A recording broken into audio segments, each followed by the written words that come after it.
Well, you think about the oil and gas industry, right? We have some recommendations regarding oil and gas. They have a completely unpredictable environment in which to do business. So that doesn't lend itself well, one, for the investor market to try to invest in oil and gas businesses here, and two, for just our current companies and how they want to grow and thrive. Debbie Brown's been a friend of mine for a lot of years. No, not that you're old. No, not that many years, but Careful. A lot of years. Careful.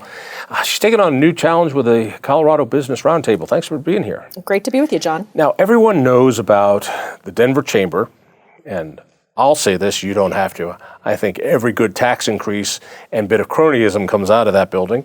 And there's, of course, Colorado Concern, which is a kind of a business-friendly group. The Roundtable has been around for a long time. It doesn't always get as much press, but it has a pretty outsized influence. What is the Business Roundtable?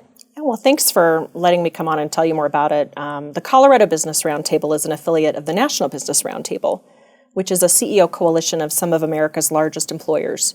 So we're a little more of a specialized organization focusing on large employer issues in terms of public policy issues that we find. You say CEO, so it's just CEOs that make up the roundtable? It's not nationally, it's CEOs. In Colorado, we might have, let's say, the top executive in the state. It might be a C-level executive, but not necessarily the CEO, because a lot of our companies are national or international in scope. Okay, so we are coming out of a terrible year, and I don't want to say the economy's in shambles, but it ain't great. And I'm just curious, from your point of view, what needs to happen in Colorado to light a fuse here to get our employment back going, to get our businesses rolling, to get us back to where we were pre-COVID? Well, in pre-COVID, we were pretty good, as you probably know. Yeah, Colorado was considered one of the best economies in the country. And, people were looking at us as far as diversification of industry and how we would even perhaps have a business climate for, growth and businesses moving here. Of course, COVID really put a kink in everything. And to some degree, I think it's made the work of the Business Roundtable that much more important. We've put together, for example, a Road to Recovery initiative, which brings together some of our private sector leaders, and we recruited others to come to the table to try to be the voice of the private sector in how we're looking at recommendations. Yeah. I'm hearing all sorts of good corporate kind of words, but what does it mean? So you got these businesses. Yeah. What do we need to do in Colorado? To cut to the chase, the government can't figure all this stuff out, right? I'm so shocked. COVID is a whole new animal, and the private sector voice needs to be heard loud and clear. And so the Road to Recovery initiative gave us a vehicle to do just that. And that road to recovery means what? Do we need to lower taxes? Do we need to increase taxes? Do we need more regulations? Do we need more buyouts? What do you think? Well, there's a whole bunch of stuff. We've got a whole website, roadtorecoverycolorado.org, and it splits recommendations into 3 different categories. And most of it is about less regulation, more private sector freedom, and a way to kind of cut through the red tape to understand that disruption really brings opportunity in markets. That's the part that I think so many folks who like the status quo don't quite get, is that when bad things happen economically, it is the fertilizer for great things. It can be. I don't know why economists speak in such weird ways, but they call it creative destruction. So a business fails, but their machinery or their personnel or the building can be reorganized, and people grab bits and pieces of it and create something beautiful out of it, which is why when the government bails out GM, I weep.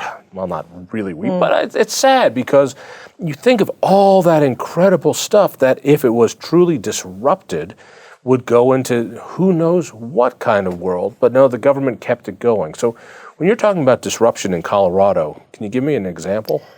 Sure. Let's think about health. The first aspect of the pandemic, of course, was how do we, keep ourselves safe, keep our employees safe, think about supply chain safety.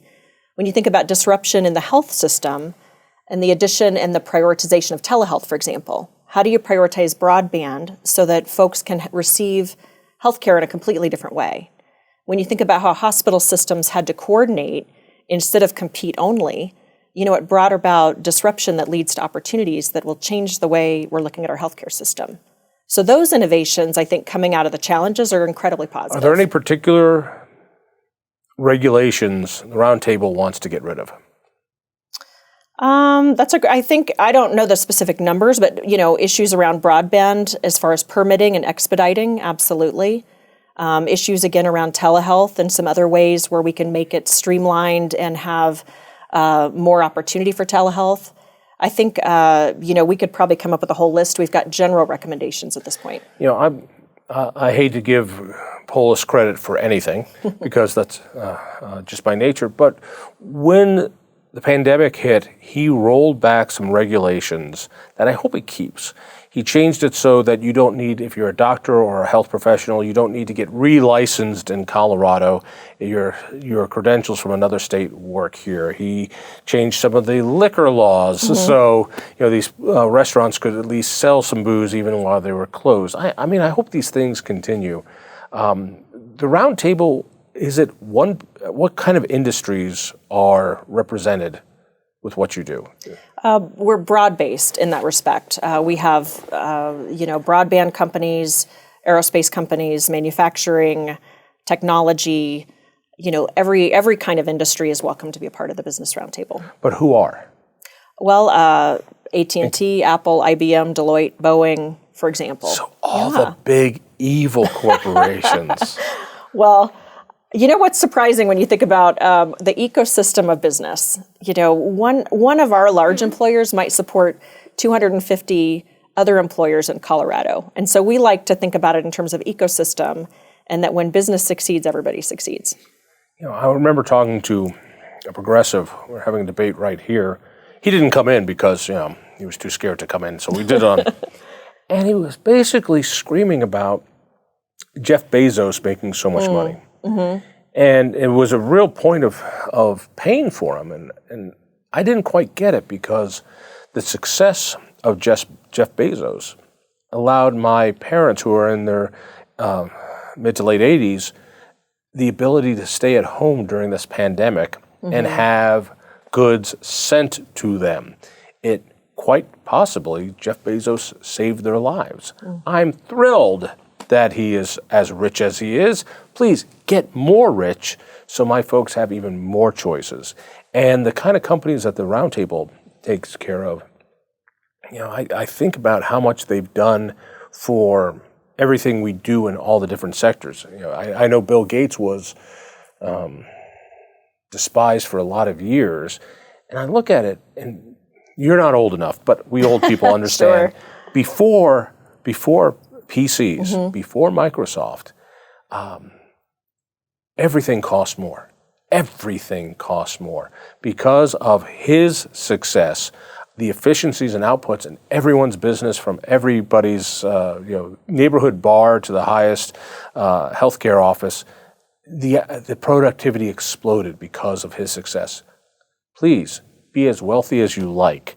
And so these big companies that get together, do you find that there's a lot of anti-corporate hatred when you go out and lobby for some of the things you do? Are you defending big corporations? I think to some degree you're right. There's a sentiment against big business that you don't see against small business, perhaps. And I remember when I first became president of the Roundtable, I bought this book called A Love Letter to Big Business. I'll get you a copy, John. And it actually went through... You'll have to read it to me. I'll read it to you. And and I bought copies of this book for lots of other folks, but it really goes through the critique of big business and kind of what people are saying and what the truth actually is. And the truth is that big business, particularly in Colorado, employs people. We think of it, it's not the brick and mortar down the street. It really is about people's lives, and we're all in this ecosystem together.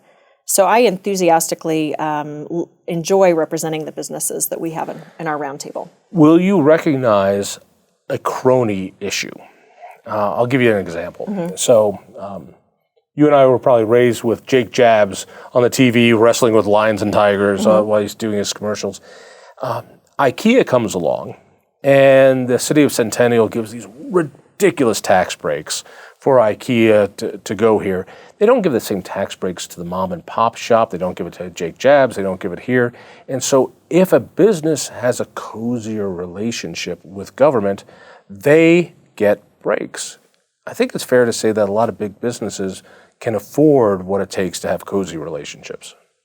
They could. That's not something we've focused on this past year, and perhaps it's because COVID has been so front and center.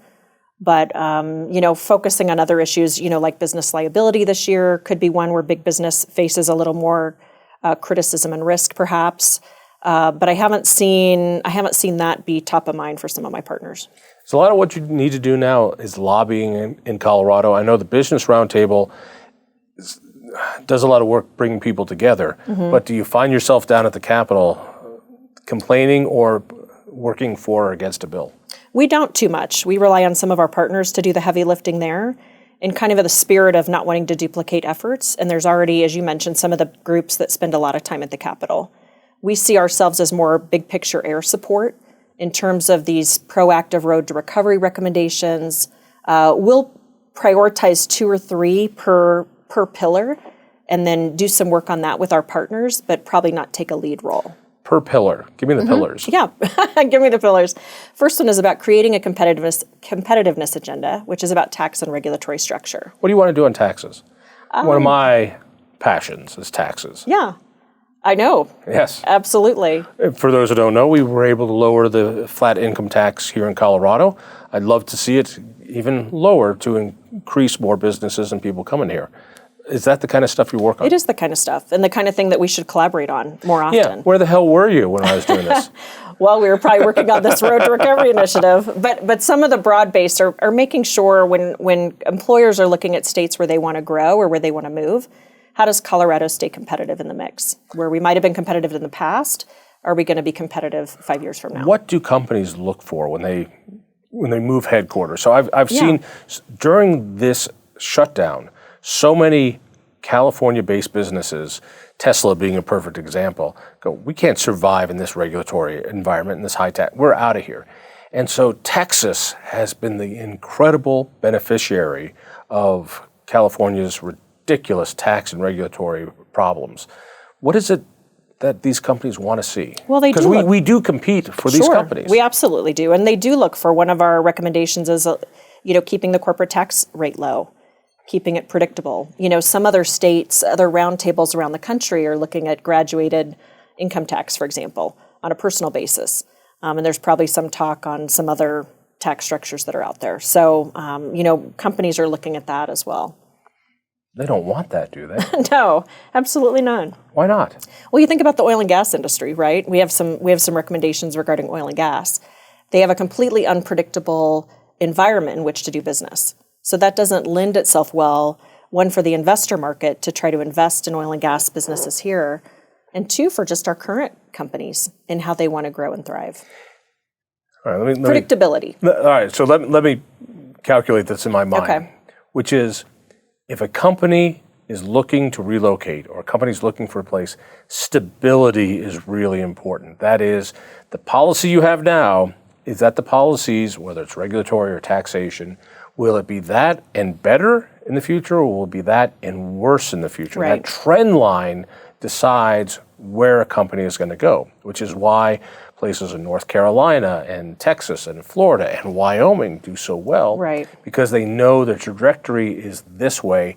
There's predictability. There's some sort of stability there. Absolutely. I don't see Colorado as a place that has that. Do you? I don't either. And I think to some degree that was part of the reason we put together this Road to Recovery, is it gives the private sector a chance to weigh in, almost kind of like a business plan. What would Colorado do to maintain its top economic position? So by all measures, we're a top 5 economic state. How do we make sure that we can stay in that competitive environment in terms of all these things, not only tax structure, regulatory environment? Then you can look into workforce, infrastructure, for example. How do we make sure that we have the measures going forward, just, no matter who's in office, how does the private sector weigh in the long term?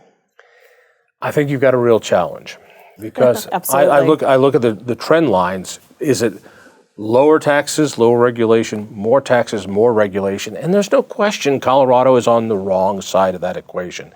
And I don't see that changing anytime soon. Your job is to get it back. If people want to get more information about your Road to Recovery, where do they go? They go to roadtorecoverycolorado.org.